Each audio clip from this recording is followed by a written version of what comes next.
Olá, boa tarde, sejam bem-vindos ao segundo episódio da quarta temporada do ciclo de seminários Logicamente. Como já é do conhecimento geral, este ciclo de seminários tem como base a temática do cérebro e das ciências da saúde. Nesta quarta temporada, os mentores deste projeto, o professor Dr. António Giacomo e o professor Dr. Bruno Peixoto, juntam-se novamente à conversa para discutir e promover a reflexão sobre temas emergentes da sociedade. À semelhança dos episódios anteriores, valorizamos a participação dos nossos auditores, trazendo dinamismo e aprofundando as reflexões à luz da neurociência e da ética. Uma vez mais, o nosso neurocientista e o nosso neuropsicólogo juntam-se à conversa para nos falarem sobre neurotecnologia, onde para a realidade. O que antes era ficção científica é hoje realidade. A relação homem-máquina parece abrir novos e promissores horizontes em diversas áreas da existência, mas até onde?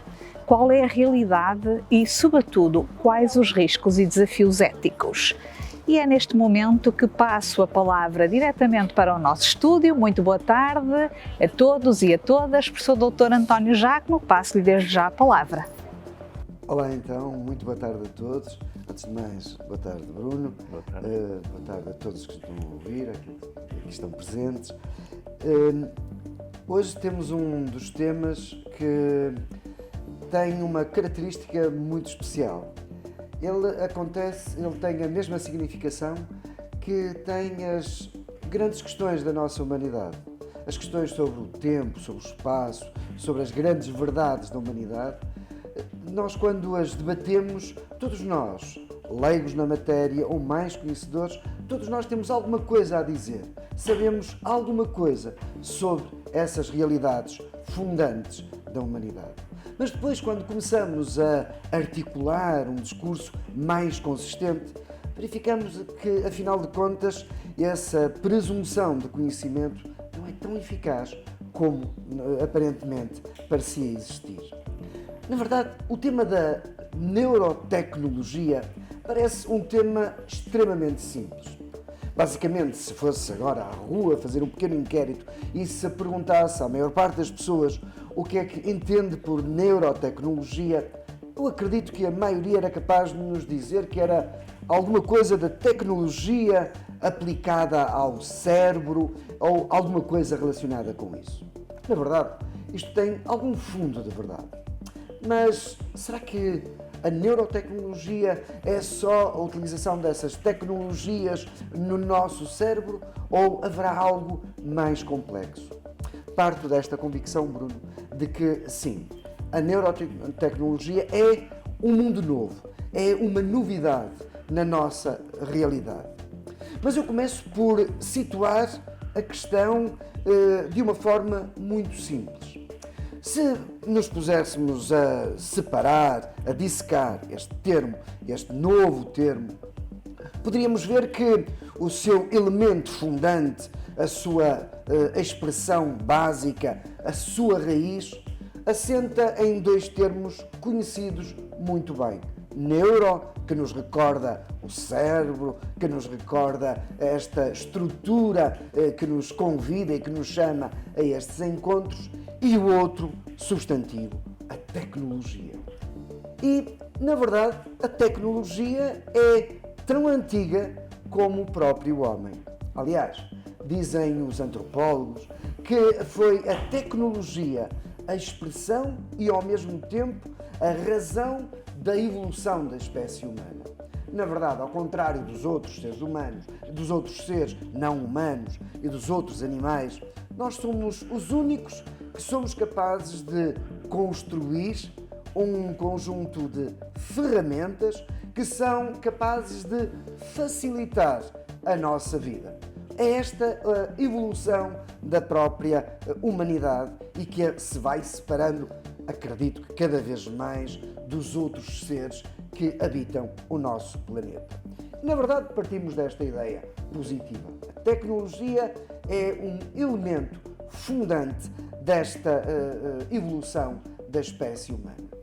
Mas por que será que há muito poucas décadas, muito poucos anos, até nós nos preocupamos com uma junção destes dois termos que aparentemente estariam separados até pela sua própria realidade, enquanto que neuro remete-nos ao interior do próprio indivíduo, aquilo que é mais íntimo em nós, e a tecnologia que nos remete para o elemento exterior da nossa existência. Porque será que alguns construíram este novo conceito e associaram a neuro e a tecnologia? Claro que para isso o professor Bruno poderá ajudar-nos muito melhor do que eu, mas eu só queria recordar-vos alguma coisa associada à literatura e ao pensamento mais filosófico de toda esta questão.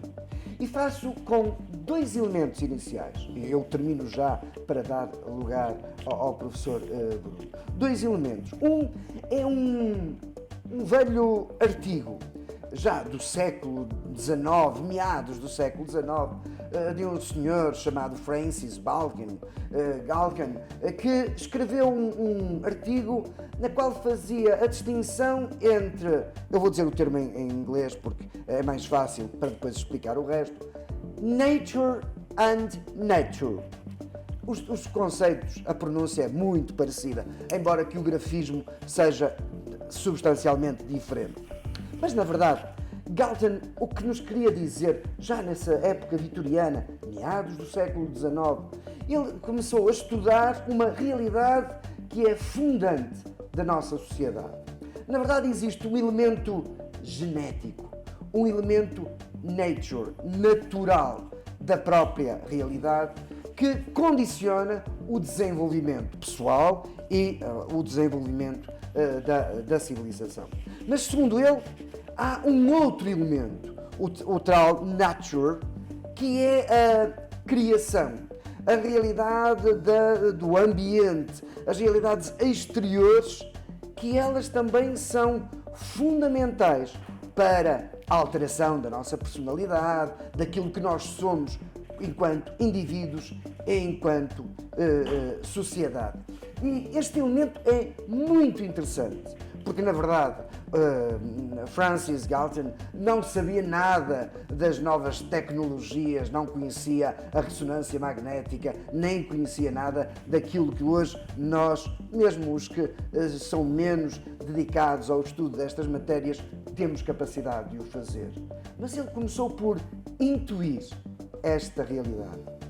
E na verdade, deixem-me dizer-vos uma coisa, num prefácio muito interessante que o professor Fiolhais escreveu há uns anos sobre um livro que se chamava Neuromitos. O professor Fiolhais, para falar dos mitos, falava desta realidade. É como que o confronto entre uma intuição daquilo que é a realidade e a própria realidade. E, na verdade, esta distinção é fundamental para percebermos a importância das tecnologias aplicadas e associadas às neurociências. O outro é um livro, o outro elemento que eu gostava de começar, um livro que me chegou às mãos há relativamente poucos dias, mas que é fascinante. É um livro do professor Alexandre Castro Caldas e que faz uma inteligente reflexão sobre as questões da inteligência artificial e a novidade das neurociências associadas a este novo recurso, à qual ele chama Inteligência Vital, Estupidez Artificial. O título, como habitual no professor Castro Caldas, é sempre provocador. Mas, no fundo, este livro serviu-me para me preparar um bocadinho para falar convosco e falar aqui com o professor Bruno sobre este elemento da neurotecnologia. Porque, na verdade, e com isto passo a palavra ao professor Bruno, na verdade, aquilo que a definição inicial que eu dei das neurotecnologias nos aponta, parece que é apenas uma interação do exterior, da tecnologia, para melhoramento do interior da realidade neuronal. Mas, na verdade, ele assenta, a neurotecnologia assenta, e esta é uma provocação, Bruno, assenta nesta ideia. Só podemos falar de neurotecnologia porque o nosso cérebro tem uma capacidade extraordinária, à qual chamamos neuroplasticidade. Esta capacidade que o nosso cérebro tem de se adaptar, não só internamente, mas com o recurso que vem do exterior. E por isso, Bruno, este tema que, quando comecei a trabalhá-lo, me parecia tão básico, se foi tornando fascinante e cada vez mais complexo. Não sei se tens a mesma ideia sobre isto. Completamente. Antes de mais, boa tarde. De facto, a complexidade está associada precisamente à questão criativa, à questão generativa, que naturalmente só pode ser posta em causa porque, de facto, o cérebro e o ser humano, que não é só cérebro, evidentemente, foi capaz de edificar e, portanto, de lançar toda uma série de questões e de problemas que adquirem uma atualidade tremenda. Eu inspirei-me um pouco nessa tua a passagem pelo mundo dos livros para me lembrar de um livro que, entretanto, já tem alguns anos. Ele foi editado, penso que nos anos 30, em 1932, que é O Admirável Mundo Novo. Aliás, convido todos a revisitarem essa obra de Huxley, que é muito interessante e que fala basicamente disto já em 1932, de que os avanços científicos poderiam fazer perigar aquilo que é a liberdade individual, ou seja, que poderiam fazer perigar por força do controlo comportamental, vamos dizer comportamental / cerebral, que a ciência viria a desenvolver. Isto pensado por uma pessoa em 1932. E é extremamente curioso porque muitas das questões que são levantadas nesse livro são questões que hoje são perfeitamente válidas e que eu penso que do campo da ética terão todo o interesse e serão de facto merecedoras de todo o interesse. Depois há aqui uma outra ligação que eu faço da tua introdução também com esta minha associação com a obra de Huxley, tem a ver com algo que é de facto extremamente importante e que é essencial na caracterização do ser humano, que tem a ver com aquilo que é a identidade de cada um de nós. E, efetivamente, quando entramos com a designação neuro, como tu dizes, remete muito para a ideia de sistema nervoso, de cérebro, obviamente nós estamos a falar aqui de uma ligação de algo extremamente íntimo que está na base da nossa identidade, que tem a ver com a nossa organização e com o nosso funcionamento cerebral, com aquilo que é algo de externo, que é algo que é criado pela ciência e que traz aqui esta dimensão da tecnologia. Também em jeito de provocação, e é muito curioso estar eu neste momento aqui a levantar uma série de questões que serão, penso, importantes e são debatidas na ética. Todos nós ouvimos no ano passado uma notícia que nos deixou assim um pouco alarmados e hoje, se calhar, ainda mais alarmados com o relembrar dessa mesma notícia, que Elon Musk tinha desenvolvido uma empresa designada por Neuralink que se dedicava precisamente ao desenvolvimento de chips para serem implantados em cérebros humanos, em indivíduos vivos. E que, de facto, é um ensaio que está registado e que, portanto, avançou no ano passado. Portanto, aqui penso que reuni aqui uma série de, eu diria, de bandeiras vermelhas que nos fazem pensar relativamente a estas questões da neurotecnologia e que seria bom também discorrermos um pouco sobre elas, porque efetivamente elas são presentes, mas serão, sobretudo, elementos de futuro que são importantes para esta discussão. Este é sim o primeiro aspecto, e desculpa, mas o culpado destas associações foste tu com essa tua introdução que de facto espicaçou essa perspectiva. Hoje em dia, falar de neurotecnologia, na perspectiva que tu apontas, é praticamente impossível efetivamente não trazer aqui a questão da inteligência, e agora vamos ficar pela inteligência artificial.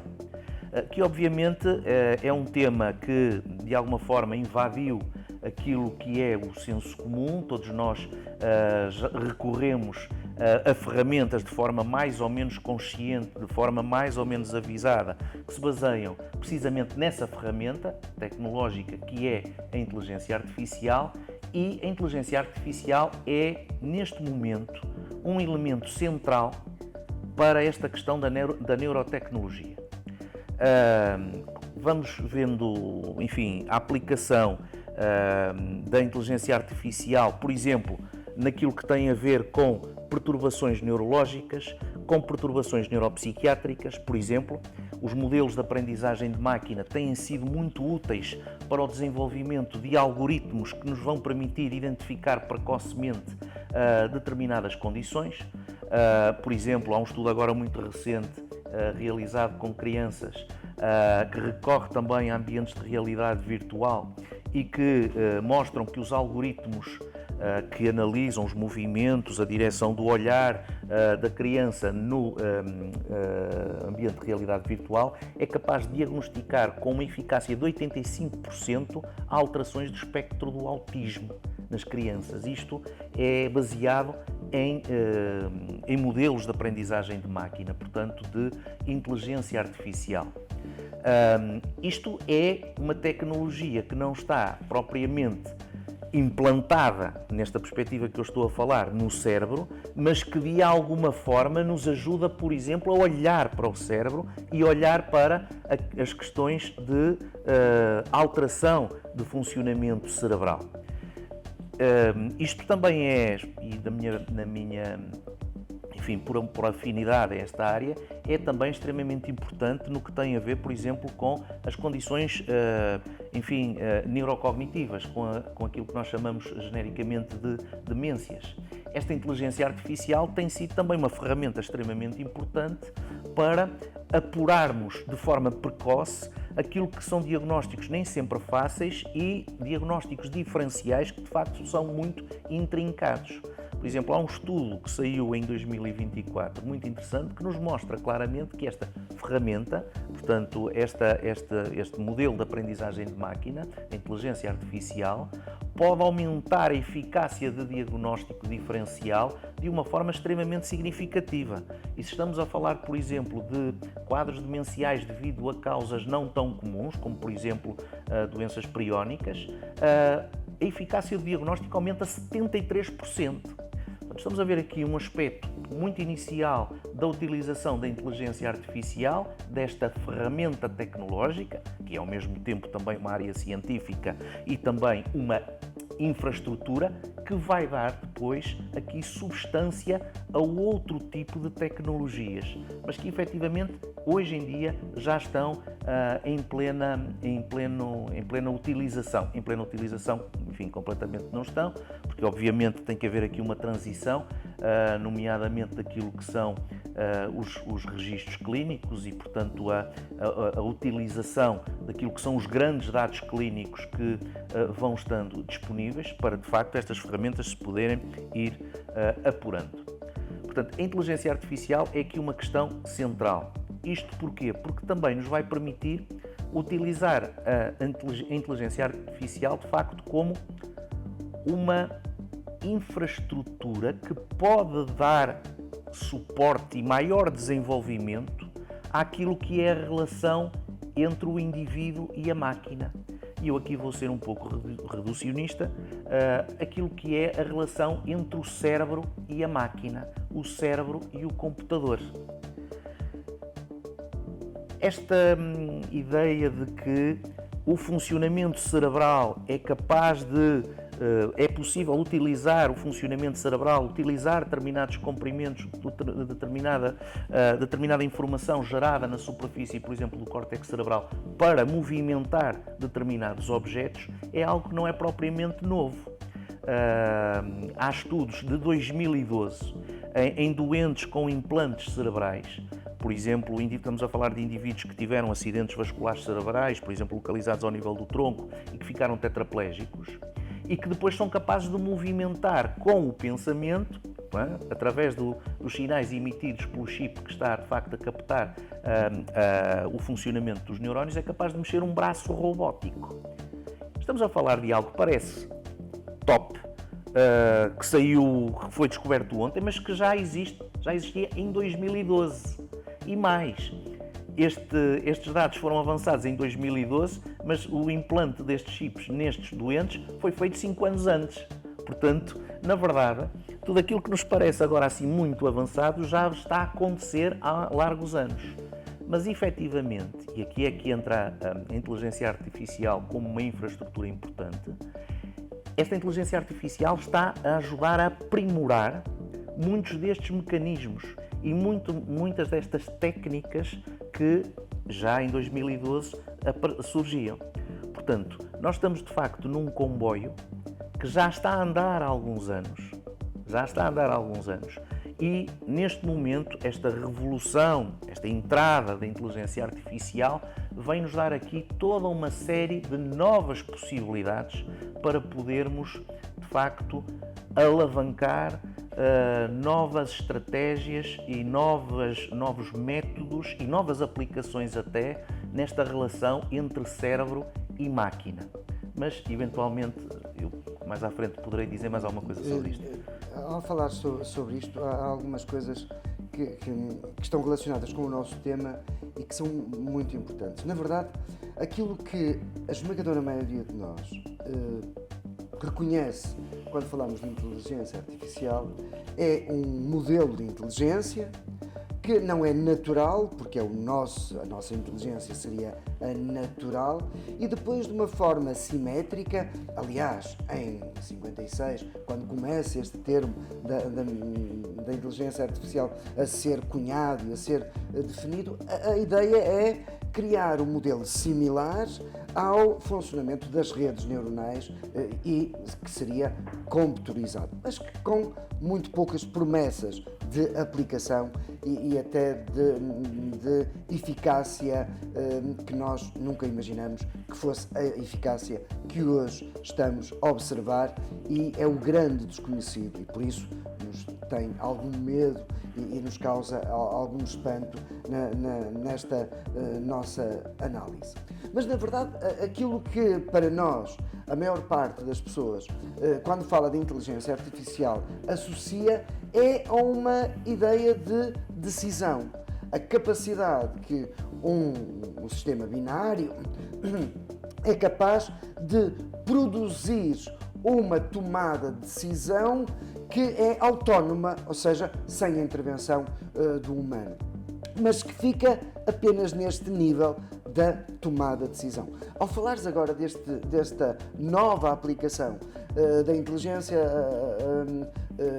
artificial para aprimorar, usavas tu o termo, aprimorar, eu diria revolucionar a aplicação tecnológica na área das neurociências, da tecnologia, vem-nos recordar, por exemplo, esta ideia, o exoesqueleto, essa expressão e essa ferramenta que é um elemento fundamental para o aumento da qualidade de vida de alguém que perdeu, por uma razão qualquer, perdeu a sua capacidade motora e agora um esqueleto exterior, que no fundo é exoesqueleto quer dizer isso mesmo, uma estrutura mecânica exterior é capaz de restituir esses movimentos com uma grande novidade, aquilo que o Nicolelis tem feito ao longo dos anos e que agora se torna mais eficaz, é esta experiência. Já não é um movimento mecânico suscitado por uma mola, daquilo que é a mecânica mais simples, que é capaz de movimentar uma mão quando pressiono uma mola e assim sou capaz de agarrar alguma coisa que eu não poderia fazer. Agora, a grande novidade é que uma conectividade interna e muitas vezes até externa ao próprio cérebro, esta conectividade faz com que seja um comando do próprio cérebro, como aquele similar, não é precisamente igual, mas similar àquele que eu dou neste momento para movimentar a minha mão. Eu entendo que há toda uma estrutura, toda uma ramificação nervosa que faz com que eu possa mexer a minha mão. Agora, a grande novidade é que uma estrutura mecânica num plástico bem construído, ou mesmo em outros materiais, que vai substituir esta minha função, mas com a mesma motor central, com a mesma ordem cerebral que eu dou no cérebro. E, na verdade, isto é inovador e é uma promessa para aquilo que é o grande desafio ético da medicina, que é melhorar a qualidade de vida das pessoas. Mas deixa-me dizer-te... E eu, relativamente a isso, diria o seguinte: isso é um grande avanço e, efetivamente, nós vemos, inclusivamente, que este movimento pode ser gerado não apenas numa prótese, não apenas que isso é de facto uma aplicação extremamente importante, não apenas num braço mecânico que até não está anexo ao corpo, mas como isso se pode traduzir, por exemplo, em movimentos de um avatar, de uma imagem, de uma projeção, enfim, digital de mim, num determinado programa, e como a captação daquilo que é a atividade de áreas cerebrais antecipatórias do movimento se fazem traduzir no movimento desse avatar. Isso é fantástico. Isso é, digamos, uma perspectiva de relação cérebro-computador que nós diríamos, apesar de tudo, que é relativamente simples. Porquê? Porque é sobretudo unidirecional. Ou seja, há, por exemplo, uma captação ao nível de um eletrocefalograma de determinadas ondas que produzem um determinado comando num avatar, numa prótese ou num braço robótico. O que acontece é que agora a inteligência artificial, e nomeadamente os modelos de aprendizagem de máquina e de aprendizagem profunda, vêm tornar esta transdução destes sinais cerebrais em ação cada vez mais finos, cada vez mais precisos e também cada vez mais complexos. Mas há aqui um elemento que ainda estava a faltar, que era a máquina, a prótese, eventualmente até o próprio avatar, poderem dar informação direta ao cérebro daquilo que está a acontecer. Se pensarmos só nesta questão de eu não mexo e, portanto, estou a mexer um robô, ou estou a mexer o avatar, ou estou a mexer esta prótese, é naquilo que é informação, aquilo que é interação cérebro-computador, que é bidirecional. Já temos aqui um pequeno salto. E, entretanto, isto de facto é fantástico. Há aqui um elemento que vem complexificar isto, que agora surgiu esta nova disciplina, direi eu, disciplina da engenharia, que é a engenharia neuromórfica, em que basicamente pretende desenvolver estruturas, desenvolver aparelhos, desenvolver, objetos baseados num funcionamento que tenta imitar os sistemas biológicos na sua capacidade, nomeadamente de flexibilidade e adaptação. Por exemplo, um dos produtos mais conhecidos da engenharia neuromórfica é a e-skin. Basicamente é um tecido que se comporta exatamente como os receptores de tato na pele humana. Ou seja, é uma pele elétrica, é um pedaço um tecido naturalmente construído, capaz de enviar informação para o cérebro, através de elétrodos. Ora, aqui já entramos de facto em algo novo. Aquela imagem que nós tínhamos nos anos 80, não é? Das máquinas que seriam capazes de ter pele com a sensibilidade da pele humana, isto começa já a ser realidade. O que é que acontece? Já não é apenas mexer o braço robótico, já é aquilo que eu faço no braço robótico se repercutir na forma como o meu cérebro se vai adaptar àquela nova situação. Para isto, a inteligência artificial é fundamental para descobrir os padrões, para de facto criar aqui, estabelecer aquilo que são relações que na biologia muitas das vezes não são lineares. E isto até o momento é algo que começa a surgir agora com muita evidência e que abre aqui uma porta tremenda para aquilo que poderão ser as aplicações, quer de melhoramento, quer mais numa perspectiva de clínica, numa perspectiva de saúde. De neuropotenciação. E de neuropotenciação, obviamente, também. Esse aspecto é interessante do que estavas a falar, porque, na verdade, esta conectividade, ou seja, este feedback produzido pela máquina no próprio indivíduo é inovador, é inovador no seu sentido mais estrutural, ou seja, sempre a tecnologia, sempre a realidade externa veio interferir naquilo que nos foi dando sinais, nos foi dando resultados à nossa própria identidade.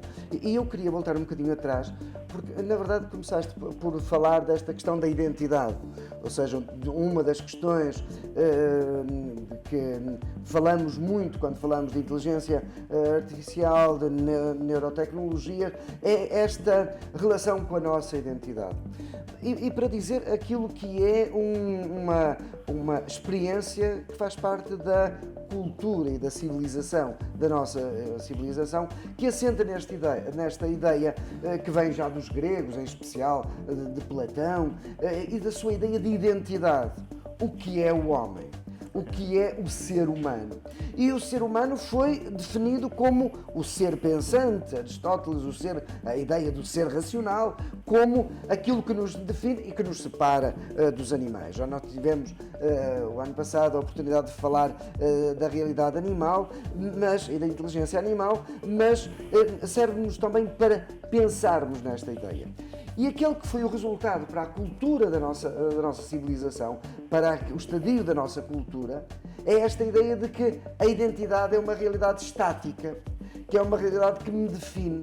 Mas, na verdade, a construção da nossa identidade está em constante movimento e que assenta, em primeiro lugar, com alguns estudos sobre o fenómeno da linguagem, coisas muito simples, o número de palavras que nós hoje conhecemos e que nós utilizamos em cada idioma é uma expressão, precisamente, da alteração do nosso comportamento e da nossa identidade, ou seja, a linguagem tem este papel. E, na verdade, a linguagem tem esta função principal de nos chamar a atenção de que não existe identidade. E a identidade é uma realidade fluida, como diz alguém, nesta realidade fluida quer dizer que a ideia de que a inteligência artificial, a neurotecnologia, o futuro da humanidade irá conduzir a uma alteração da definição antropológica,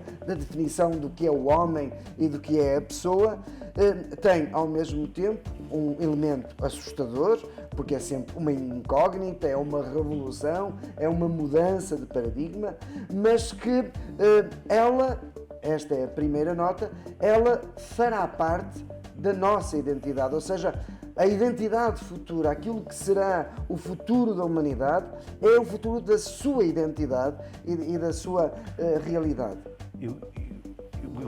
Eu estou a seguir perfeitamente essa linha e estou a pensar que efetivamente isso é extremamente importante. A determinada altura, a grande questão vai ser esta: quem é o homem?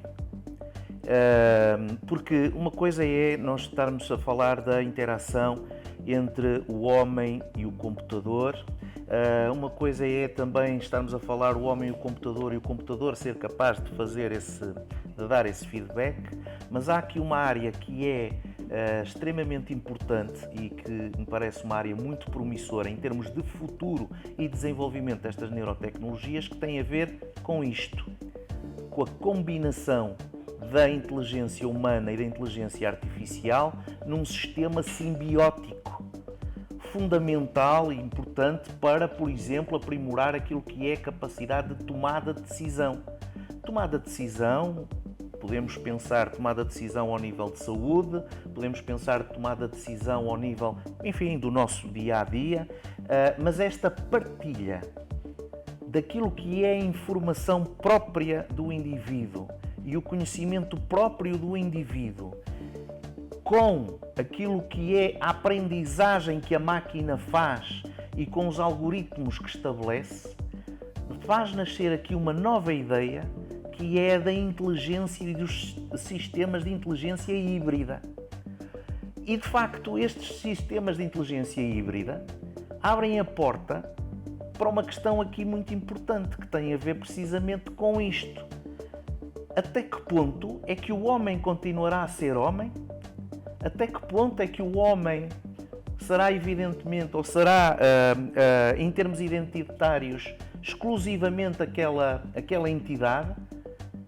Até que ponto essa identidade é também a máquina? É também a inteligência artificial? Eu acho que é muito importante esta reflexão ética, mas a determinada altura a reflexão vai ser de outra ordem. Vai ser uma reflexão ontológica. Quem és tu, homem? Na semana passada, na última sessão, falávamos do Homo inquietus. Eu agora falaria do Homo neuro. Neuroidentidade. Quem és tu, afinal? E atenção, que não estamos muito longe disto, porque se desenvolvem sistemas e aparelhos e tecnologia neuromórfica, há agora toda uma computação nova, também ela tem base neuromórfica, capaz de mimetizar circuitos neuronais. Esses circuitos neuronais são plasmados em chips. Em chips. A Intel tem agora, por exemplo, e passo a publicidade, um chip que corresponderia, será a versão informática do que é um encéfalo, tal a capacidade de programação e de desenvolver esses mesmos circuitos. Já imaginaste o que será desenvolver um chip que mimetize o sistema biológico e ele possa ser incluído naquilo que é a tua matéria, funcionando de forma sinérgica essa inteligência artificial e a inteligência humana? Onde acaba o homem? Onde começa a máquina?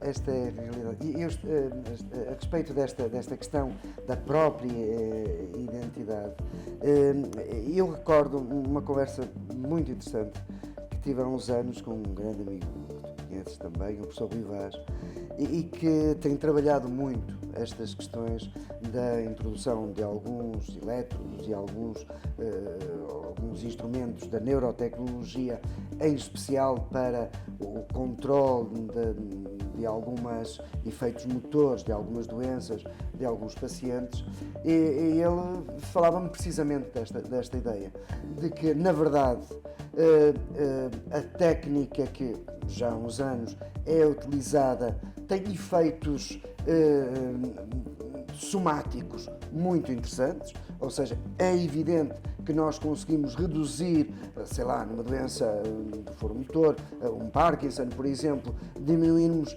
em mais de 80% os tremores, os espasmos, o controle motor do indivíduo, e isso é um ganho para a saúde, e é esta também um dos temas que eu gostava muito que abordássemos, porque a nível ético tem fortes implicações, mas ele dizia-me que sente uma necessidade do contributo das outras áreas das neurociências e da psicologia e da psiquiatria, que é o efeito que ele nota na alteração de comportamento, e eu diria da personalidade e da identidade. Ou seja, aquilo que é o problema para nós, a nível ético, desta alteração desta identidade e das identidades, ou seja, acreditamos que o contributo da tecnologia vai alterar a definição do humano, como ao longo da história nós partimos desta ideia inicial da definição de homem como animal racional, essa opinião, essa definição aristotélica e grega inicial do pensamento, para chegarmos ao grande Descartes e dizer o homem, afinal de contas, não é animal, é racional. Cogito ergo sum. Eu sou o cérebro. Até me arrepio. E depois chegamos hoje a uma ideia de que afinal o homem não é cogito. O homem é emoção e a importância da emoção na definição do humano. E aquele que é o grande problema para nós, atual, não é este dado de que a evolução, a tecnologia, vai alterando a definição antropológica.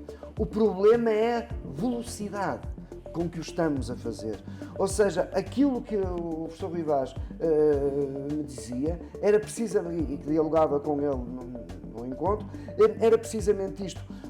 É evidente que temos que saber, há de haver um momento em que, a nível pessoal e a nível societário, esta evolução vai ser encaixada e vai ser assimilada na própria personalidade, mas o problema é esta velocidade. O ritmo com que isto está a ser feito faz com que tenhamos grandes promessas nesta área, mas depois a integração nesta definição, o tempo necessário para o fazer, não estamos a conseguir fazê-lo, porque na verdade, e esta é também outra provocação que te faço, é que da experiência que eu tenho, é que sempre a relação entre a ética e a ciência foi sempre uma relação de conflito e o diálogo nem sempre é o melhor, mas ao mesmo tempo eu noto que hoje em dia esta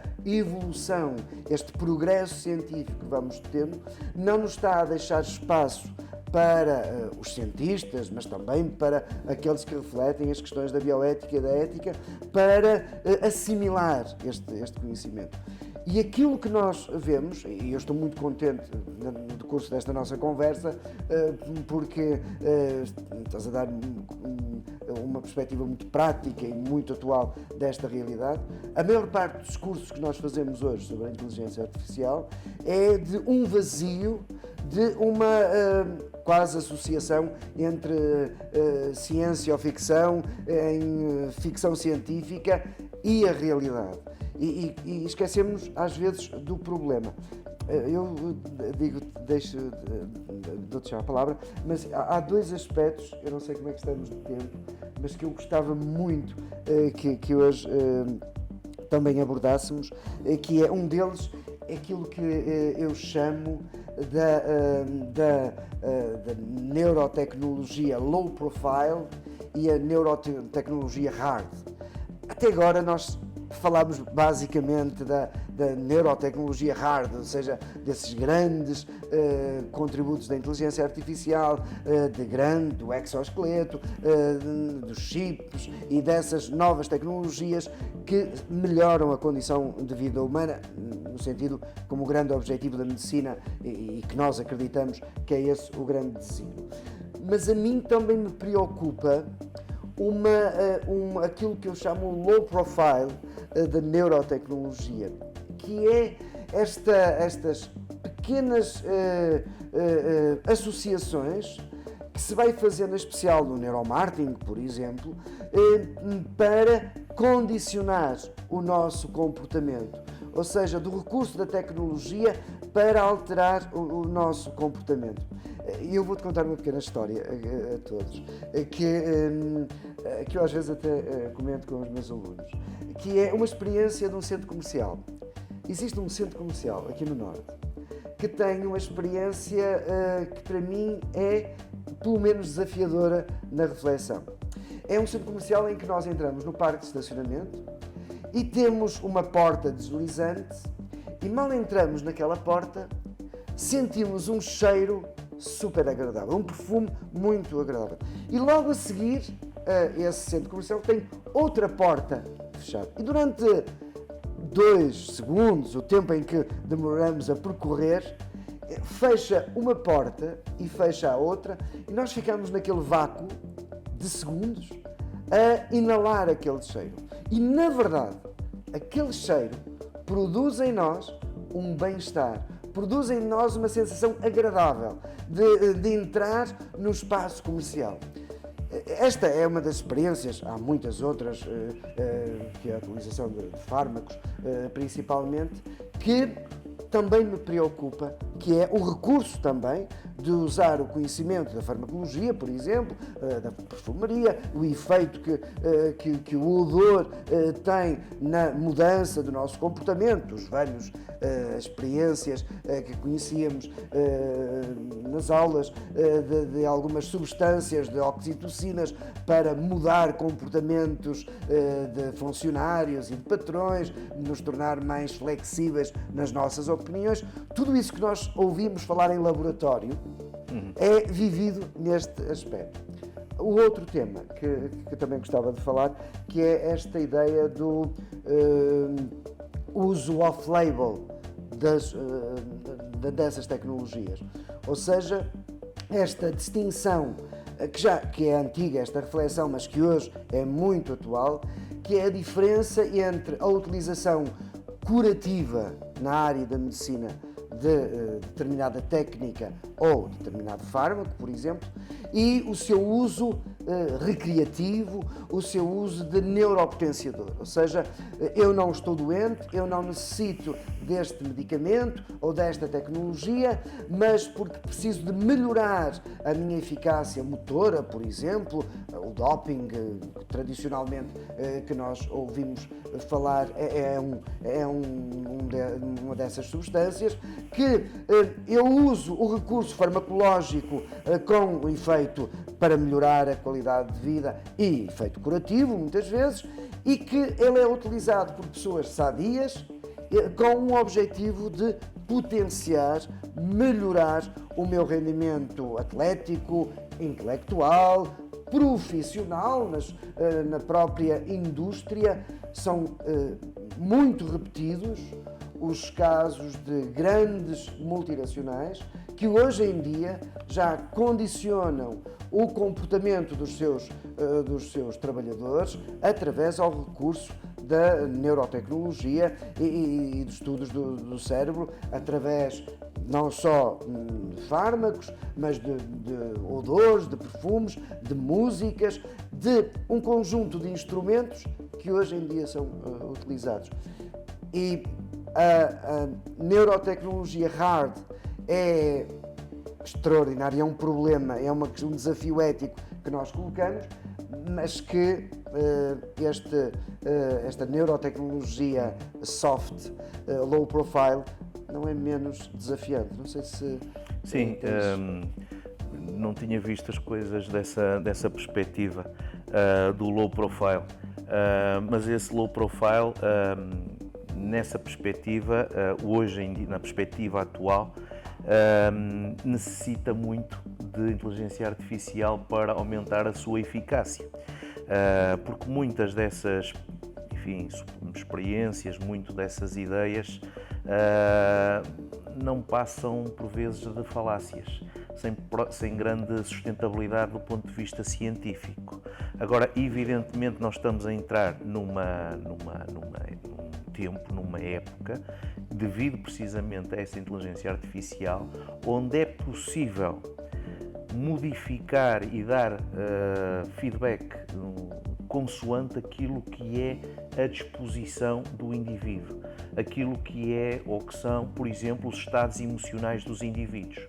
Olhando pela perspectiva da saúde, isso parece-me fundamental. Numa outra área que me é bastante cara, que tem a ver com a reabilitação neurocognitiva, obviamente que poder adequar aquilo que é um processo, por exemplo, de estimulação cognitiva em função do estado de humor, do que é o maior ou menor cansaço da pessoa, é fundamental, tendo codificadores dessa informação, ou melhor, descodificadores dessa informação que me podem auxiliar a ter um maior conhecimento acerca do outro, isso pode efetivamente ser muitíssimo importante e tem já uma certa aplicabilidade, mesmo nesse registro soft, no sentido em que, vá lá, não é preciso aqui uma maquinaria do outro mundo para ser aplicado, por exemplo, em contexto clínico, mas efetivamente os princípios de funcionamento podem ser transladados para a questão da neuropotenciação, nomeadamente para esta questão, por exemplo, do desempenho cognitivo, que a questão, eu vou aqui fazer um bypass. Falaste da questão do Parkinson. Ora, em fevereiro deste ano foram aprovados pela Food and Drug Administration 2 algoritmos. A FDA aprovou 2 algoritmos. Parece uma coisa estranha. Como é que a FDA aprova 2 algoritmos? 2 algoritmos para quê? Para um sistema muito interessante, porque há um implante que é colocado numa região do cérebro, que depois tem um regulador. É isto que acontece agora, é um tipo de cirurgia, com um implante no núcleo subtalâmico. O que é que acontece? Há agora uma técnica que essa informação relativa, ou melhor, depois é colocado um outro elétrodo noutra região cerebral. As oscilações nessa outra região cerebral estão ligadas a um mecanismo de inteligência artificial que é capaz de regular automaticamente o regulador inicialmente implantado no núcleo subtalâmico. Ou seja, a FDA aprovou 2 algoritmos, um de ajuste rápido, um de ajuste lento, para algo fantástico como isto. Tens um implante que é capaz de detectar que alguma coisa está a sair do sítio e tens um outro implante que recebe a informação oriunda da máquina para fazer os ajustes imediatamente. Vamos pensar isto vamos pensar isto daqui a 10 anos, vamos pensar isto numa perspectiva de aumento da capacidade cognitiva. Vamos imaginar, por exemplo, que é eu ter um implante no pré-frontal que é capaz de determinar que eu estou a perder a minha capacidade de atenção, que eu me estou a desligar na tarefa. E ao mesmo tempo tenho um sistema apoiado em inteligência artificial que é capaz de ativar outro elétrodo numa outra região cerebral e que me faz manter em atividade. Imagina, por exemplo, se estamos a falar de memória e se estamos a falar de um mecanismo bidirecional que é capaz de responder rapidamente por estimulação àquilo que é um decaimento no funcionamento ao nível da memória. Portanto, aqui abrem-se possibilidades, do ponto de vista clínico, muito grandes, mas do ponto de vista da potenciação, também muito grandes. E aqui as questões éticas, efetivamente, são esmagadoras. Porquê? Porque há algo que me vem logo à cabeça, que é esta ideia da desigualdade. Esse é um problema. Só os ricos é que poderão ter acesso a este tipo de sistema? Esta é logo uma questão. E em termos de saúde também é verdade. Porquê? Porque muitos destes algoritmos, muitos destes procedimentos são pensados para quê? Para quem? Para grandes populações, normalmente em ambiente favorecido. E as outras? As minorias? As populações de ambientes menos favorecidos? A questão da igualdade aqui é efetivamente também uma questão depois também muito importante que se joga tanto numa perspectiva de melhoramento como numa perspectiva de aplicação clínica. Eu queria, se possível, dizer mais alguma coisa sobre essa questão, que na verdade até neste livro o professor Castro Caldas fala da aplicação da inteligência artificial e da neuropotenciação nesta área da medicina e diz-lhe uma coisa que confesso que nunca tinha pensado nisso. Todo o sistema que está hoje feito da aplicação da inteligência artificial na área da saúde está muito mais voltado para a área da gestão de qualidade dos serviços, ou seja, serve os interesses não só económicos, porque a gestão é muito mais do que a economia, mas ser mais este aspecto da gestão do que propriamente aquilo que são os verdadeiros bem-estar das pessoas. E isto faz-nos pensar numa outra coisa, que é aquilo que tu falavas há bocadinho e que se tem trabalhado e muito se tem escrito sobre as questões éticas na área da saúde, das neurotecnologias e da inteligência artificial em especial, que é esta ideia que não é apenas uma questão de justiça, ou seja, de administração e de distribuição equitativa dos recursos em saúde, ou seja, caminhamos para uma sociedade cada vez mais em que a distância entre os ricos e os pobres, entre a medicina privada e a medicina pública, se vai tornando cada vez mais evidente, não só no hemisfério norte ou hemisfério sul, mas mesmo dentro das nossas sociedades, ou seja, hospitais com recursos tecnológicos muito atuais em confronto com hospitais que não têm essa tecnologia, e o acesso à saúde dessas pessoas nem sempre é tão eficaz como nós o desejaríamos, apesar de sermos, no caso de Portugal, até sermos um país relativamente pequeno e que esta questão do acesso à saúde não se colocaria. Mas hoje já se coloca esta questão do acesso à saúde. Mas há um outro elemento que tem preocupado a comunidade, que é a formação tecnológica dos nossos profissionais de saúde. Ou seja, aquilo que nós tínhamos até há relativamente poucos anos é que a formação inicial dos nossos médicos, dos nossos enfermeiros, dos profissionais de saúde, era comum e era basicamente aprendida na faculdade, e depois era a experiência que havia de desenvolver essa utilização. Hoje em dia, nós o que verificamos é que as novas tecnologias são propriedade de um conjunto de profissionais que, pelas suas condições muitas vezes económicas, intelectuais, tiveram a oportunidade de aprender, sair de Portugal, por exemplo, ou sair de algum país não tão desenvolvido como o seu país de origem, e vão para os Estados Unidos, para a Alemanha, para a Inglaterra, para a Suécia, e vão aprender algumas técnicas que são de privilegiados, ou seja, que não são muito utilizadas e conhecidas nas nossas faculdades, e não a podemos oferecer aos nossos alunos na sua formação inicial, nem complementar, mas que quando regressam ao seu país se tornam como que gurus, os únicos, já porque são poucos os que têm essa técnica, e que vai para além de impedir uma disseminação equitativa desse recurso, que só alguns é que o têm, tem um outro aspecto. Na comunidade científica, na comunidade médica e dos profissionais de saúde, se vai criando esta divisão entre os profissionais de ponta, os profissionais que têm esses conhecimentos, e os outros que não os têm. E este, parece que não, é um problema que muitas vezes não se fala muito na comunidade, na área da saúde, mas é um problema que também nos preocupa e que nos deve preocupar. Ou seja, este recurso tecnológico que é fruto do desenvolvimento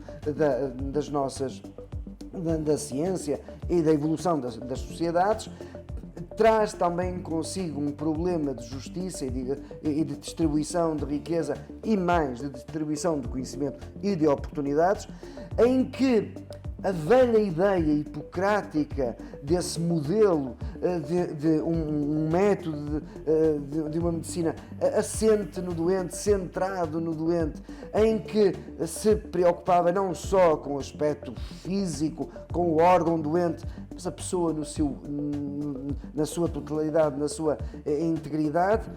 Estes novos recursos e este caráter mais privado desta realidade pode diminuir este caminho para uma sociedade mais justa e que também essa justiça se verifica na área da saúde. Não sei se isto...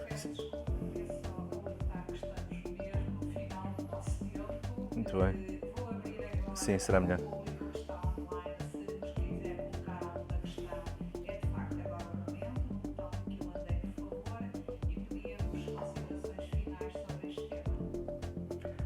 Bom, não sei se...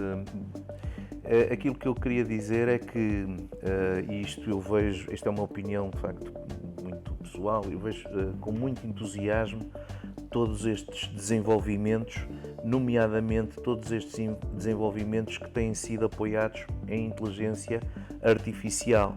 Esta introdução vem efetivamente alavancar aquilo que é a relação entre o indivíduo e a máquina, e há aqui um grande campo para a contribuição dessa relação para a qualidade de vida das pessoas e para a qualidade de vida, e agora pensando numa outra perspectiva, dos doentes, em diferentes tipos de condição. É efetivamente um crescimento muito acelerado, como dizias.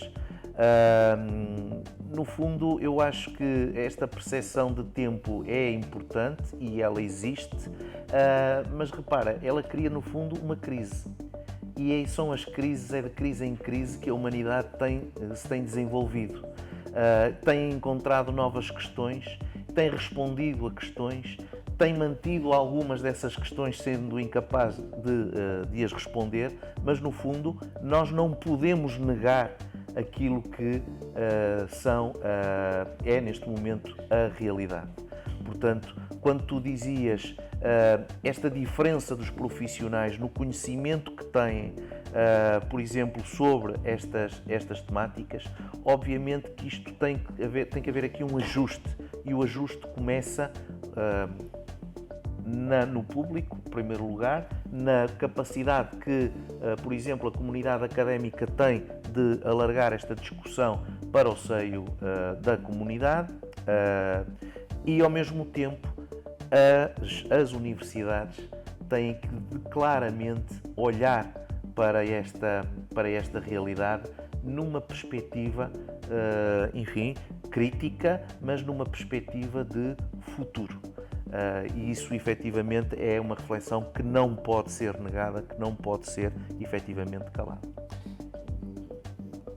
Para terminar, eu queria, em primeiro lugar, dizer, acho que foi fantástica esta nossa conversa, que tem na base aquilo que é, na minha perspectiva, o fundamento da questão ética no campo da saúde, em especial, que é este adágio que nos diz: nem tudo aquilo que é tecnicamente possível é eticamente permitido.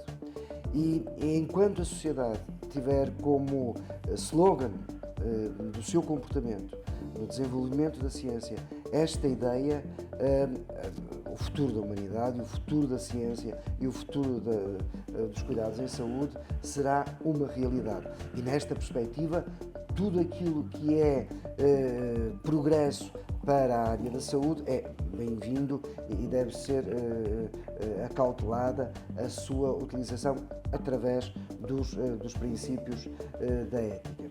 Ao mesmo tempo, como acho que ficou claro neste nosso debate, que apenas tratamos algumas questões com alguma profundidade, mas haveria muitas outras questões que não tivemos a oportunidade de debater, mas que mostram, em primeiro lugar, a complexidade da questão, mas ao mesmo tempo o desafio que isto é, quer para a tecnologia, quer para as neurociências, a junção do neuro com a técnica.